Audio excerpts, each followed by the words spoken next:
So, welcome to this Do This Now podcast. I take care of the events and growth part at Beverage Trade Network. A little bit of format for Do This Now. So, we basically pick up a question and we try to take all the perspective and insights that solves the problem. So, for today's Do This Now, we have how do you grow your distributors and importers network now? Because all of us are on the same call, let me do a quick cross introduction. So we have Roddy Nicole, who is the founder of Spirits and Virtue, which is a solid non-alcoholic brand. We have Shardul, who is a director of national and international sales at Left Coast Cellars, which is a classic winery based in Oregon. We have Daisy Penzo. Finally, Daisy, we are meeting. So we have Daisy, who is the owner of Tuscany Wines Import, which is a great classic mid-size importer of USA. And lastly, we have Patrick Hofer, who is the founder of Peter in Florence, which is an international brand and also the first winner of Bartender Spirits Award. And the host, we have Sid, which all of you know, but let me just give an introduction to him as well. So he's a CEO and founder of Beverage Trade Network, along with Bartender Spirits Award. So Sid, over to you.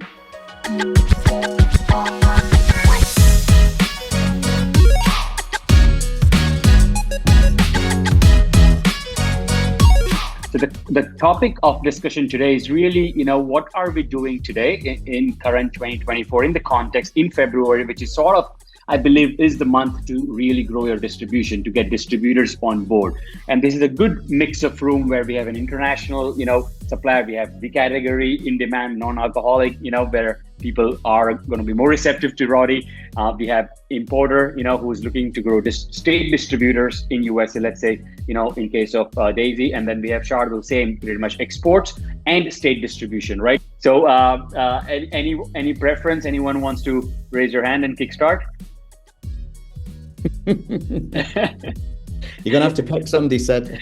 All right, then I got Roddy. It's the student that answers gets to start the conversation. So over to you, Roddy. Let's start with that. Thank you very much, Sid. So look, we are solely a non-alc spirit distributor. As you so kindly said at the beginning, our category very much is in demand. We're one of the first into the marketplace. We've actually been at it for 6 years. So I'd have to say that how we enter the marketplace has changed because the marketplace is changing. Interestingly for us, I think that as well as the products, I try to promote the category. So I'm very generous to my competitors.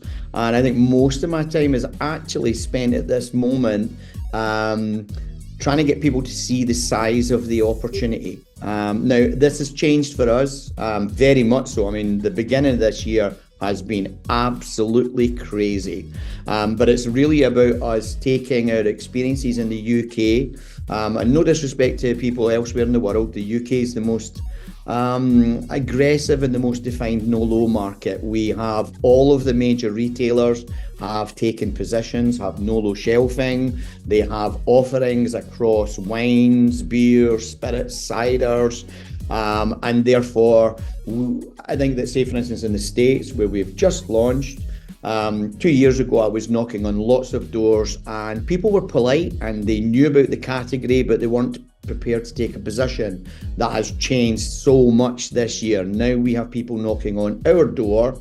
And I would say that we spend an awful lot of our time actually spreading the word, spreading the gospel about non-alc. So people are very interested in our category deck and our information. So we've built up a network of maybe 4,500 to 5,000 trade contacts, mainly collected from referrals, business cards at trade shows. I hate to think of this, but I'm a social butterfly. So I collect as many people's contacts as we can. We put them into that. And the stuff that we send out, which we do every single week, is not necessarily about my products. It's about our category. It's about exchanging information and ideas. And very subtly at the end of it, I'm selling my products. And I tend to find that as a process, that's where we get the most traction. People are interested and they come back. Roddy, just to clarify, so that 4,000 to 5,000 accounts that you have are stocking your products and your goal is to grow depletion or just no, Sid. So that is contacts that are on my database, not necessarily. Well, I wish they were all. And that's UK. You're talking about just UK mainly, right? No. This is everywhere. So look, this year we'll attend Gulf Food. We'll be in Provine in Germany. We'll be in the PLMA in Amsterdam. We're quite strong. We're going to TIFEX. Last year we were in a PLMA in Chicago. So no, we do a lot of international trade shows, and it's all about networking. Okay, it's all about networking. Understood. So let's go there. So for the clarification, right? So basically, you're obviously attending international shows. That means you're growing. You want to grow in other countries. You want to meet importers of other countries, distributors, large retailers, right? So what happens to that business card? Do you have a CRM? Do you categorize? How do you store that data? And then, as you said, you send them some educational emails. You keep them warm.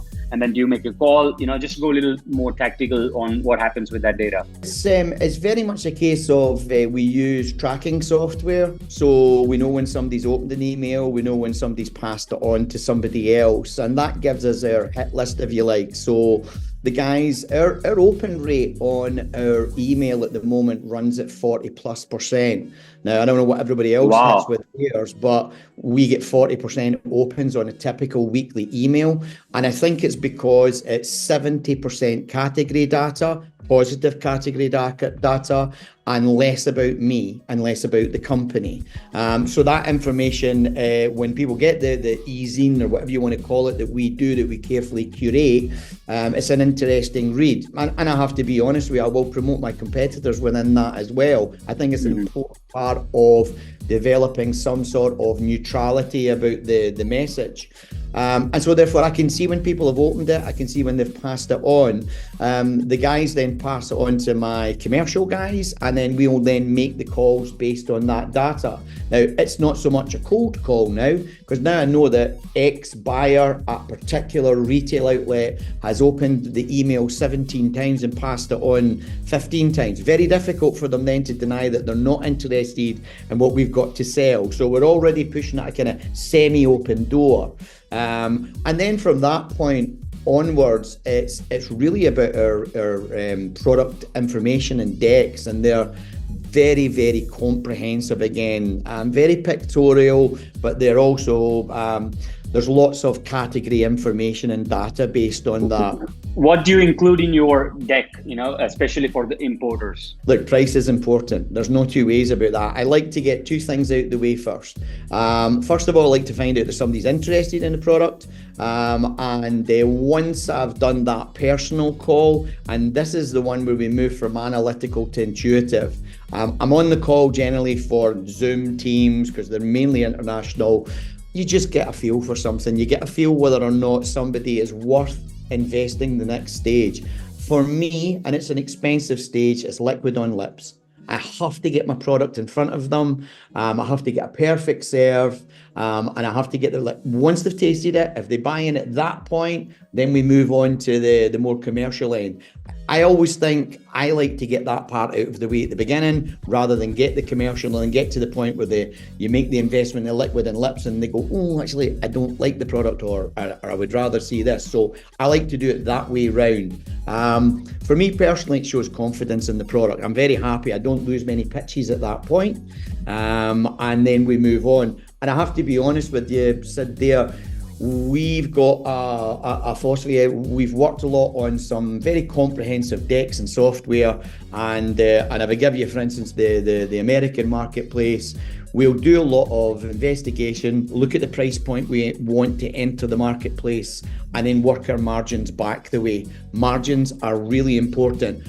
In non-alcs, our rates of sale are not as high as the traditional ones. We don't have that category data. I don't have 5 years of data to go backwards. So we tend to look at higher margin, lower rates of sale, and then we take that sausage all the way back. You've got a lovely system in America of all these lovely tiers, importers, distributors, etc. We typically do a direct-to-retailer model. I try and cut out as much of that as possible so that we can reward the retailer. Make lots of space on the e-commerce digital space before going to bricks and mortar retailers, and it's a model that we're employing in all over, in Europe and in the States, in the Middle East, and we're moving into Southeast Asia just now. So just want to know, like, what is that main sales activity that you're focusing on in February, right now, like when it's like trade show preparation for wine, or just cold calling or setting up meetings? What is the February all about? Well, look, it's start of trade show season. So, I mean, as I said, we've been there for a little while. That's a new start. A lot of people go to trade show and they think the first year they're going to make lots of sales. And I think, as we know, if you've been in the business for a while, it's about being there 2, 3, 4 years and the relationships that you build up.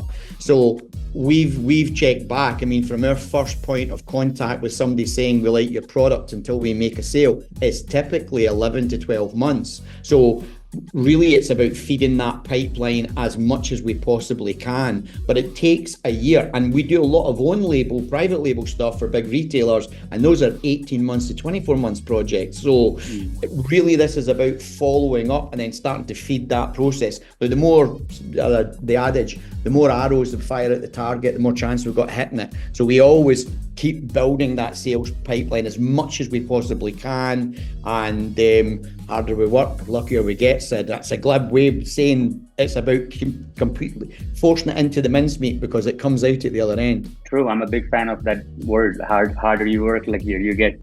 Patrick, you want to jump in? Yeah, thank you very much, Sid. Just to put things into place, I'm the founder of Peter & Florence. Together with a couple of friends, we founded Peter & Florence in 2017. It's a small, super premium artisanal distillery. We were the first in Italy, artisans, to produce only gin, bought our still, which is a wonderful still out of an 1831 Cotterhead design. And what we express and what we push forward and what we represent is our territory, which is Tuscany, very beautiful Tuscany, just 20 minutes outside of Florence.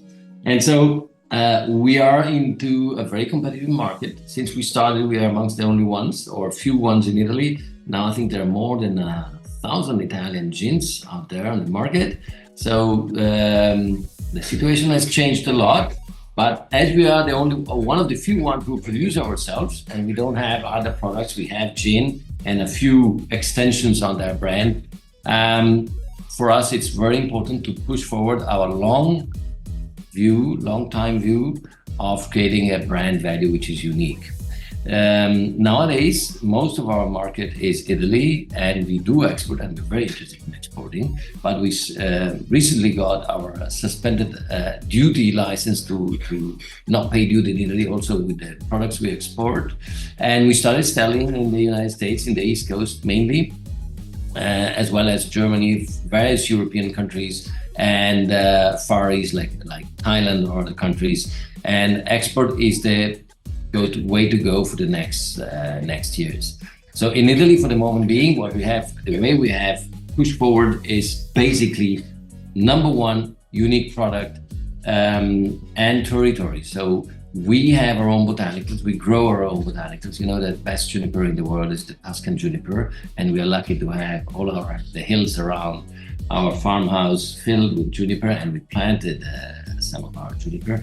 And so how to push forward and communicate this to our clients, which are mainly importers for export, and the final consumer, which are cocktail bars, bartenders and stuff. Brand value, that's the main thing. Sending out samples, contacting through bar managers and brand managers, our clients, and sending out samples to our clients, supporting our importers worldwide with all the sampling and materials, marketing materials, which can be as a support of this.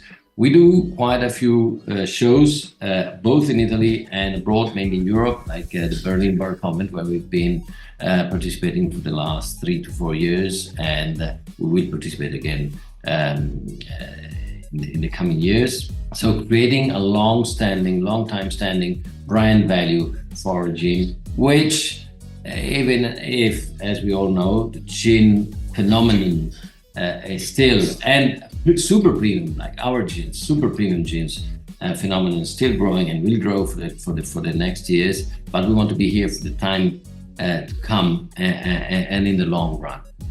Got it. How do you how do you collect your data, right? Like, let's say New York East Coast importer that you may have had, or what is your process? You just open Google and this is as practical as and real as it can be. Wine importers in New York, you start building a database, and then you start email marketing, you call, what's your East Coast importer, by the way, we found it at trade show, or he found us at the trade show, super premium products trade show, which is held in Italy, and a lot of foreign buyers come over. And important is how we support him to go to the market. And we are talking together with him on how to help him, and doing some special cocktail weeks in New York and in the East Coast, supporting him going to the markets with sampling and some funds to go there. We all know how important, US is the second world market for gin. So we know how important it is to be there as a supreme premium product. And the double gold we won at the Bartender Spirit Award, I must say, do help us to go. Great. So let me get a different take here, right?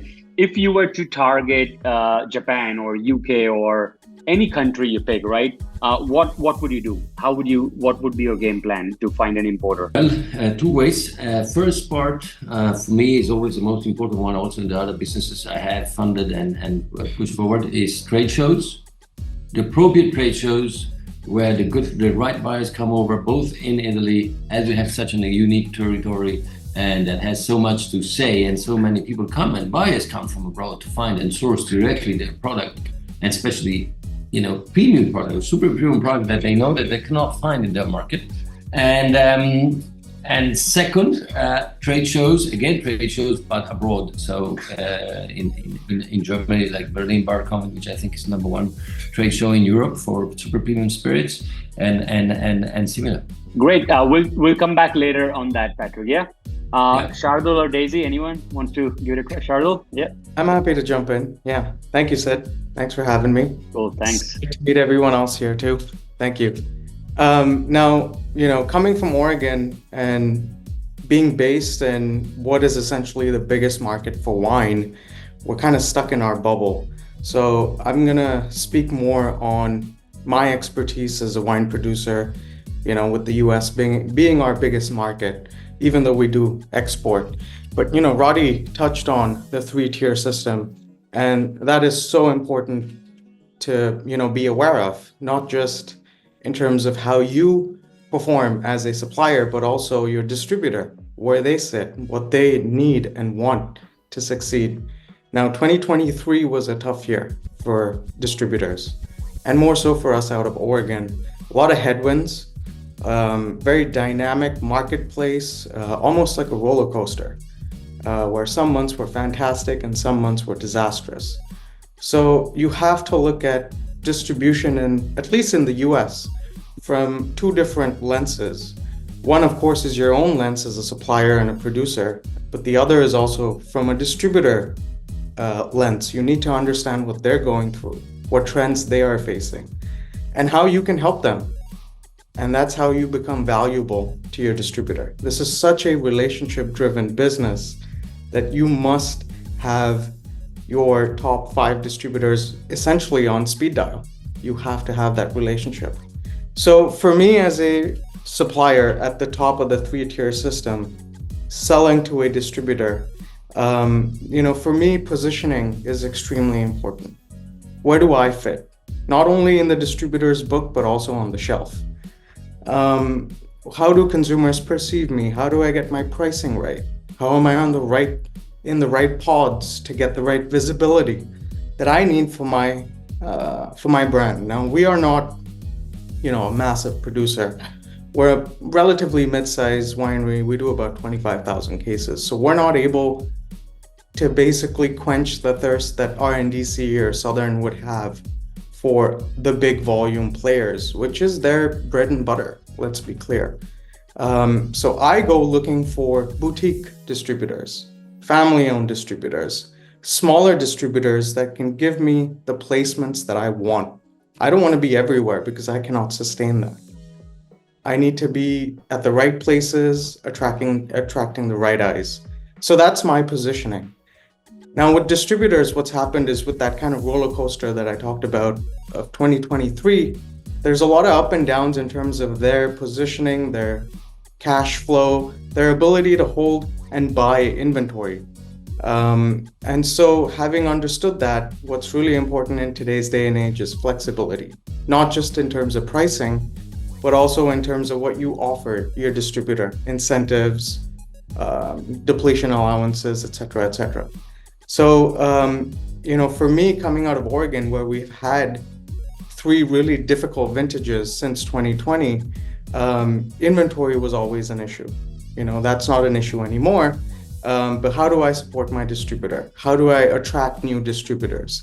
And that's by building goodwill out in the market with your existing distributors. What we want is to be chased after. We don't want to be chasing after a distributor. Another really important point, I mentioned about I talked about, working with smaller family-owned boutique distributors. We want to be their number 1 Oregon supplier. We want to be at the top of everyone's mind. All their reps, when they think of Oregon Pinot Noir, we want to be those guys. And we can't compete with everyone. That's a good point. I was about to ask and share this thing as well. Let's say yours is what, $25 retail, for example? How much is it? $30. Let's say $30, right? Mm-hmm. So if there is any other $30 Oregon Pinot Noir in a distributor's book, you're not going to waste time, right? You rather go to someone else who has $40 or $15. Correct. All right. Correct. Again, we have to solve a problem that they have. And if they're missing, an entry-level Pinot Noir, for example, we want to be that solution. And let's say for finding the distributors, again, I'm trying to bring everyone back to as practical as we can get. Like I'll give 2 examples what I would do as a growth hack, for example, right? I would go in TTB's website and find new licenses, new wholesalers, and then contact the new guy because he's building the book. That's one. Second is I would find another exact typical winery, open their distribution page and see other distributors which are similar to my winery. And then if it fits, if they don't have a $30 Pinot Noir, I would call them and build my list. Give me some 2 or 3 more on how would you start building this? So you're absolutely right. Those 2 are very viable routes to find a distributor, but also you need to look at a higher tier supplier. See who they're working with. See if there's a spot for you in their book. But networking is, I think, the most important and the most lucrative. There are associations of smaller distributors across the country that get together because they need to compete with RNDC and Glazers, Southern Glazers. How are they going to do that? It's by collaboration. And so recommendations are great. I'll talk to my distributor, let's say in Texas, and say, hey, I need someone in Arkansas. Is there someone that you know? And typically they do. They normally would recommend you if you're selling well in their books, right? If you're a low performer, they will say bye-bye. So you have to first do that. Let me ask you one thing, because on your title it says national accounts as well. How much of that do you use to get a distributor that, hey, I'm going to give you HEB or a Festival Foods, or I have this connection, I have that connection, Yeah, that's huge. How practical is that, and how do you use that in your sales process to get distributors? That's huge. Absolutely. So Whole Foods, I think, is a better example. They're more national, and we're approved at Whole Foods. So, if we're approved nationally, that gives them the incentive of taking us on. Now, 50 states, all of them have different rules and regulations. It's almost like working with 50 different importers in 50 different countries. So, pricing and flexibility on pricing is extremely important. Roddy talked about margins and working backwards. I think it's important to do that, to hit specific price points and be competitive. And with distributors, again, it's about becoming their number 1 supplier for that category. And that's the goal at the end of the day. Oregon took a bit of a hit with the lack of a 2020 vintage because of the wildfires. Most wineries did not make any red wines. We didn't make any Pinot Noir in that vintage. So everyone took naturally a price increase the next year, and that has slowed down the Oregon category quite a bit. So my goals right now are to get back those placements, is to go out there and get back the business that I lost over the past 2 years, while also expanding my footprint. So for example, I'm opening up a new market in Michigan this year. It's taken us a year essentially to get them on board, sending samples, talking pricing, adjusting pricing. Who are we competing with? What are our goals with BTG placements, et cetera, et cetera. That takes time. That takes time. And what you need is buy-in from the distributor more than anything else. I think a great segue here for Daisy. A lot of us were producers here before, right? So we see things very emotionally, and as a maker, and with you, it's more like case and margin technically, right? If you are in the business of moving goods, I'm sure you're passionate about wine as well, Daisy, but your core business is suppliers can come and go, but you have to make sure your business ultimately is growing, irrespective of brands coming in and out, right? So I mean, you can correct me, but I'm just throwing an angle of an importer here, whose sole objective is to sort of, focus on case contribution, markups, and things of that nature, or having brand that can help you grow distributors. So how do you navigate finding new distributors, and sort of what's your February, March plan? Yeah, so actually, I think Shardul touched on a lot of things about being a supplier. So instead of just being a supplier of one, I am technically a supplier of 15 because I represent about 15 different wineries. And so we're kind of stuck in this in between because we're the gap that bridges that international. I'm very niche. I'm an Italian wine importer primarily. And so bridging that gap between Italy and into the US and helping them navigate what is the 3-tier system, what is entering every state, and every state needs a distributor and how to approach that. So it's a lot of helping them achieve not only their goals, but something that they touched on is definitely solving the distributor problem. So when they say I'm prospecting for distributors, I do a lot of what's been talked about. I look at websites. I look at, is there a need for me in their book? I don't prospect a distributor that already works with, 3 other Italian wine books. I'm looking for someone that's looking to grow their selection, that has a need for Italian wines. And instead of calling 20 wineries, one in every region, they just have to call me because I have already vetted that process and I've already built a book that is ready to market. So they can pick up kind of their BTG. So again, distributors work differently, whether they are on-premise driven, which is the BTG pricing, which is, very competitive and driven by quantity because they're not going to order just 15 cases. They might order by the pallet. And then there are distributors that are looking for premium selections, the Barolos, the Amarones, the Brunellos of the world. So it's really just figuring out who that distributor is and what they're looking for and kind of building what I call their wine list. So I help them build their wine list so that they're able to go to market and have a winning product. So I look a lot on pricing. I look at, availability of the product, all those things that have been touched on. But when it comes to really prospecting, everybody has mentioned the recurring theme is relationship building, networking, and the time it takes to do this. This is a year process. So even opening a new state takes about a year because that distributor has to know that not only they have the product available to make that decision, but they have the support. And yes, the winemaker does fly into the States and does their wine dinners, but really the bi-weekly phone calls or the monthly phone calls, I'm the one that's pretty much picking up that. And so if they need something, or if there's a focus month, I'm the one that's creating the marketing collateral for them because the wineries are built to produce. And if they are big enough, they will have someone that does the marketing for them. But a lot of times you have to tailor that product to whatever is happening each quarter, whether it's Valentine's Day, whether it's summer, whether it's 4th of July, Christmas, Thanksgiving. You have to tailor that offering to make it appeal to that particular holiday push, because that's what the retailers ultimately need. So if I come back, let's say I have a brand and I've already figured out each each Q, right? Q1 is this promotion, Valentine's. Q2 is this, kickoff summer, segueing into the holiday season. I've already shown them most of the marketing materials that they're going to be using. And then from there, that's how I prospect even the retailers. So as an importer, we don't just call on distributors. We might even call directly to the Whole Foods of the world. And what do they want? A presentation that kind of shows them the roadmap on how you're going to generate sales within their realm. Because there could be millions of Pinot Grigios out there. There could be 10.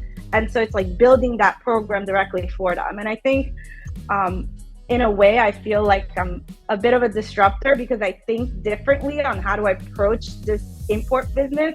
And so I'm as much as a purveyor and merchant as I am a marketing strategy person.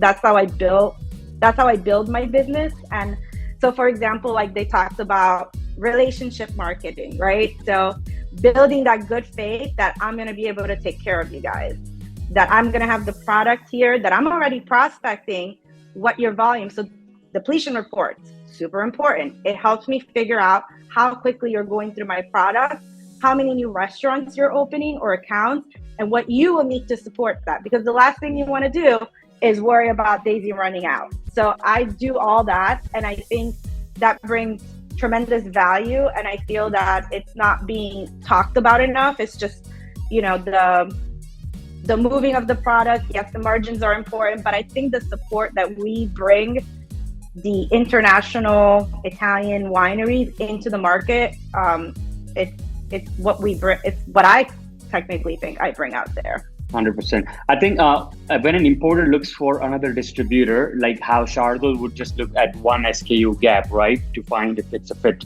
with you. Are you looking for more as an entire category if the person just doesn't have Italian, or it works against you, or maybe just a couple of Italian wines are good and then you want to have an opportunity to sell your 100 SKUs? Let's say, you know, how much of Italian is good and, you know, how much of no Italian wine is good? I have what I call my workhorses. Those are the Pinot Grigio, the Proseccos, the Chiantis, those things that are not produced anywhere else in the world. I try not to focus too much on international varietals that are in other countries per se. You know, it's very hard to compete with the Cabs and the Chards of the world. So those are my main things that I have the decks for. I've actually used your website. I think it's the most important part is to keep all your marketing materials up to date. It's important to post, that people know that you're around, that you're actively working in the market, that you're providing support, awareness, all that. Because if I'm going on to being, you know, obviously a millennial, if I go on to your Facebooks or your Instagram and you haven't posted in 6 months, I go, I wonder what's going on. What are they doing out there?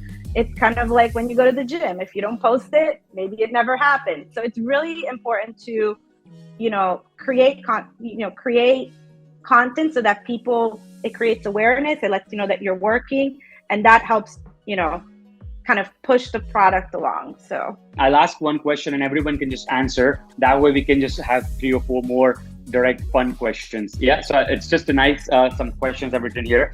All right, what do you do with not interested people, Roddy? Where people say, not right now, Roddy, you know, check with us after 12 months, or actually, you know, the price is too high, sorry, not interested. How do you maintain the data, and do you call them, or how do you win them back, or what do you do?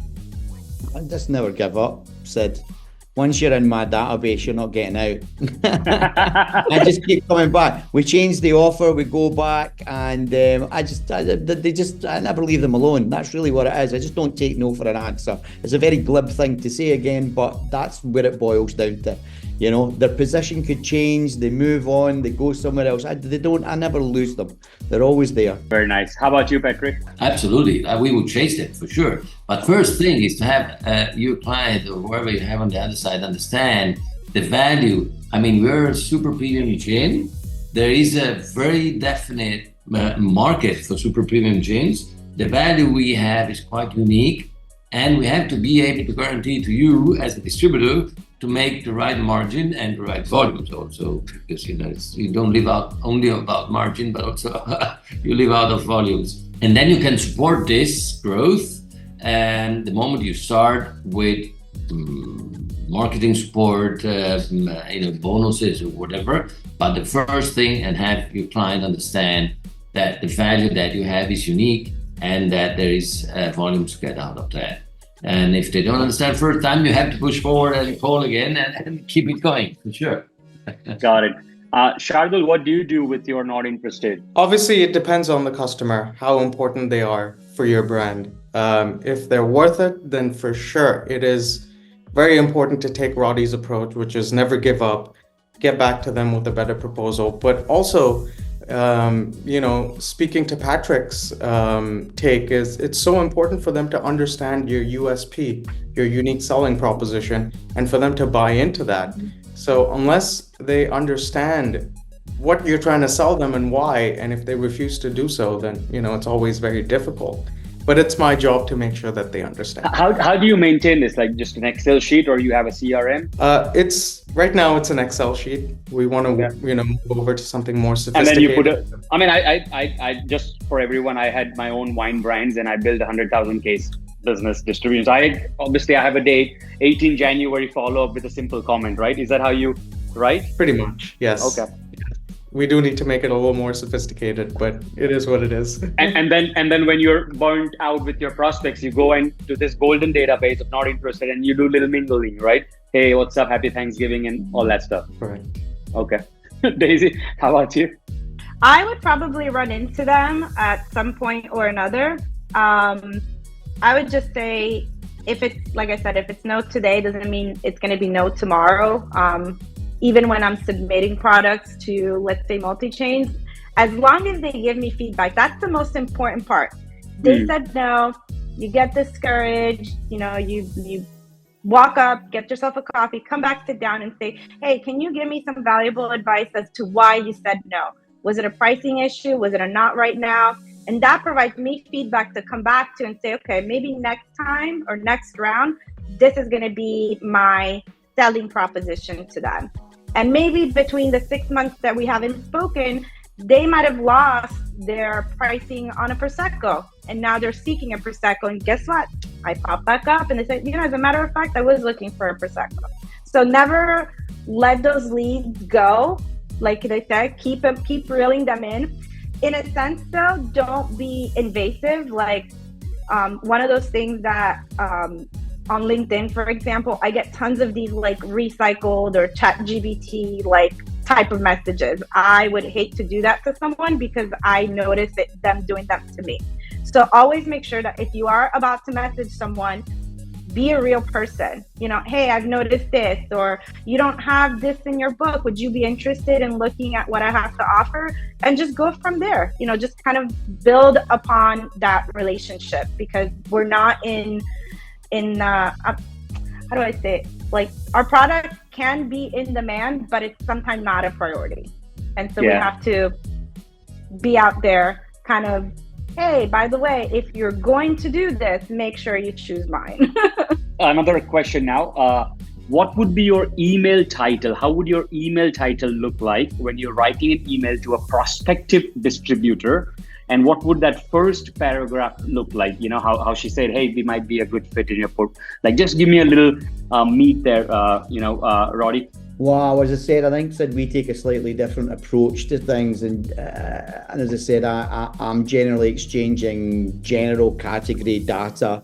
And as I said, we use embedded coding in a CRM system. So we're following who opens. So again, when I go on to somebody, we've kind of pre-qualified the lead. I know they're interested, or at least I know they've opened the email a dozen times. And generally that's the point for me. So when we actually get in contact with them, I can say, I have to be very careful here, because I don't think a lot of people are aware of the fact that you can track emails. So I don't draw their attention to that. I don't go on, hey, you've opened my email 12 times. Why don't we talk? So generally at that point, I'll solicit something and say, look, here's our deck, here's a bit more information, etc. Maybe even here's some indicative pricing, or we're going to be at a trade show, are you going to be there? It'll be something that leads into that conversation. As I said, I'm still not, we all might know how it's done, but you don't really want to draw somebody's in. It sounds like you're snooping, It's all above Fair enough. Legal. Fair enough. But what is that title of email, let's say? Spirits of Virtue, looking for importer partner? What does that title look like? Yeah, generally, to be honest with you, I'm drawing somebody's attention to the opportunity, Sid, and it will vary from one to the other, because I said we're in multiple export markets. So I always find people like numbers. Numbers are easily digested. So generally my things will have something about percentages, size of opportunities. That's the ones that I find tend to get open. Anything that has that, here's an opening gambit for a little bit more information, they're the ones that I think get opened and somebody comes in. We're all of us are numbers driven primarily, so they want to see what that is. So that's typically the way that we do it. Yeah. Patrick, I understand that you want to obviously see the quality fit, but just still on that cold email, if you happen to do, or even if the visitor card that you've collected at a trade show and you still have to follow up, what kind of title and that first paragraph of your email looks like?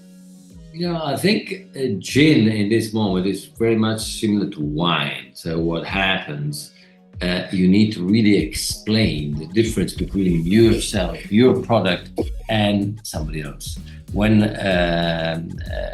we were talking before about, Daisy was talking about Prosecco or Chianti, there's so many different Chianti bottles and Chianti farms that produce that wine. I'm talking about that because we are that is the area we are in.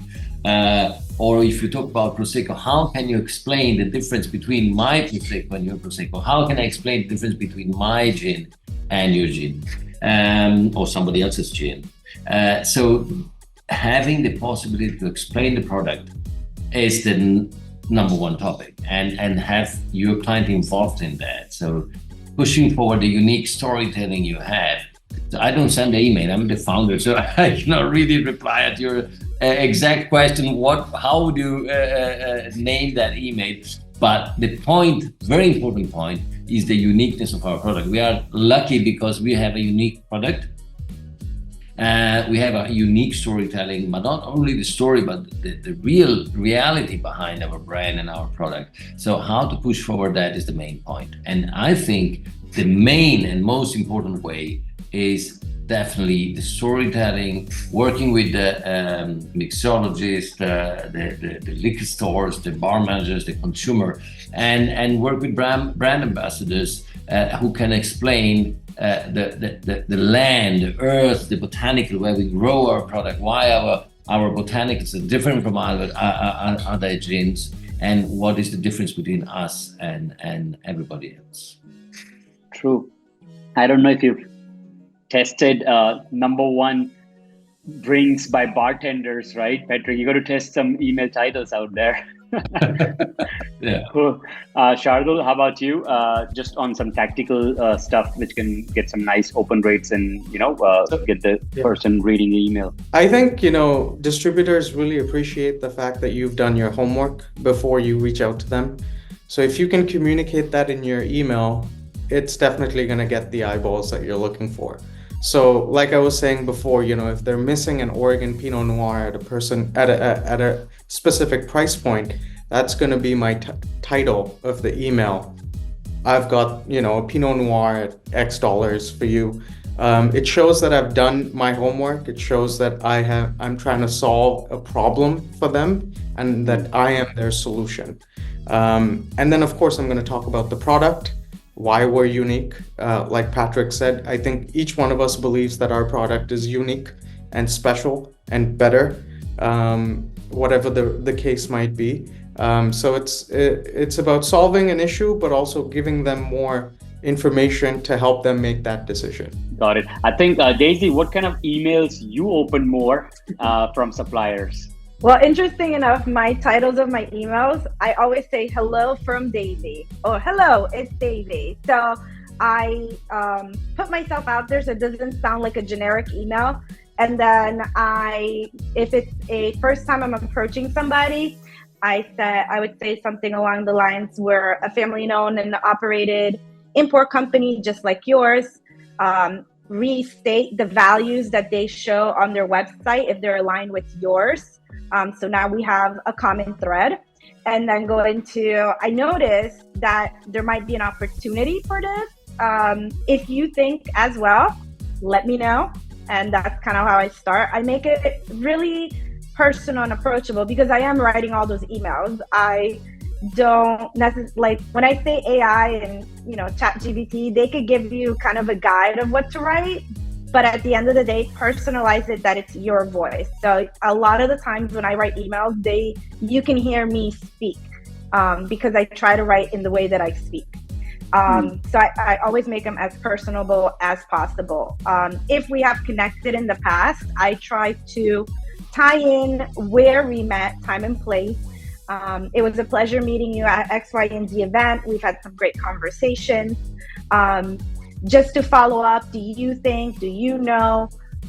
Because if you're asking them questions in that email, they're most likely going to answer back, okay? So that's prospecting for distributors. Now, when I get emails from wineries, they are trying to establish a working relationship. So make it easy for me. Send me your deck. Send me your export pricing if you like. If not, that would be, would you be interested in seeing our FOB pricing? Maybe that's going to get me interested. As a matter of fact, I don't have this in my book. Let me write them back. It could be, hey, I have a request for my product in XYZ. Would you be able to help me? Because now you already have the thread, right? If somebody says, hey, I have this business that I want to give you, wouldn't you want to be interested in knowing what the business is? And it could be something like a winery and a wine club.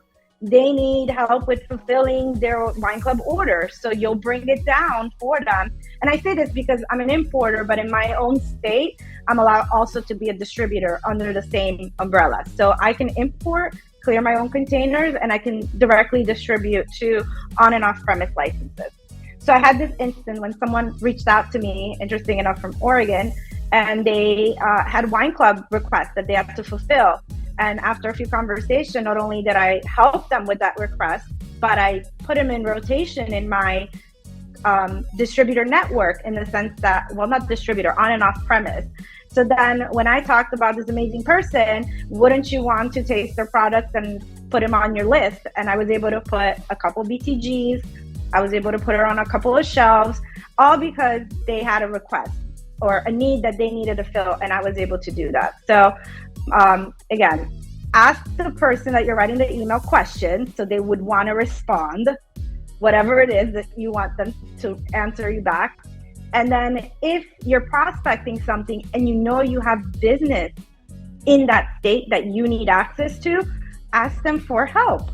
Because most likely people generally want to help, especially when you're not, big tier, big three category. And they'll answer back like, hey, what's going on? What can I do for you? That's, human. Great. Thank you so much. Last one, and we can wrap it up from here. So what is that number one ROI activity for growing your new distribution? Let's say if you were to hire a salesperson within someone your shadow, that 60 minutes that you would tell that person, okay, just do this right now, focus on this. What would that look like? Know the market. Know your distributors, know the market. And then going with a unique proposition to the right distributor. So you want to start in Spain, I don't know the market, know who are your competitors, know who are your importers, and know how to go to the market with the right importers. So knowledge of the market, and then once you have that, go direct with emailing and contacting and go forward. I'm going to actually back up what Patrick said there. I mean, really, that's what we do is we analyze the stuff that we already have here. I like to go into the proposition that it's almost complete. Make it impossible for them to say no. Make sure you know the price, you know how much they want. Like when we do a negotiation on price, I usually tell them where I think the margin should be, what the price is. And it's always a few points above where they want. Exceed expectations. Make it difficult for the person to say, no, I don't want your product. And that means what Patrick's just said, really understand what the proposition is, and you'll get the sale. Super true. Yep, Shardul. I would have to agree with both Roddy and Patrick. It's know where you stand, know what you want, communicate well enough, and build those relationships. Have them champion your brand, the distributor. Daisy, any closing remarks on what would that main thing look like for you to focus on? Networking, building your network, not only as far in the expansion place, retaining your current customers, so keeping up with them, and keep prospecting, keep networking, and keep building the base.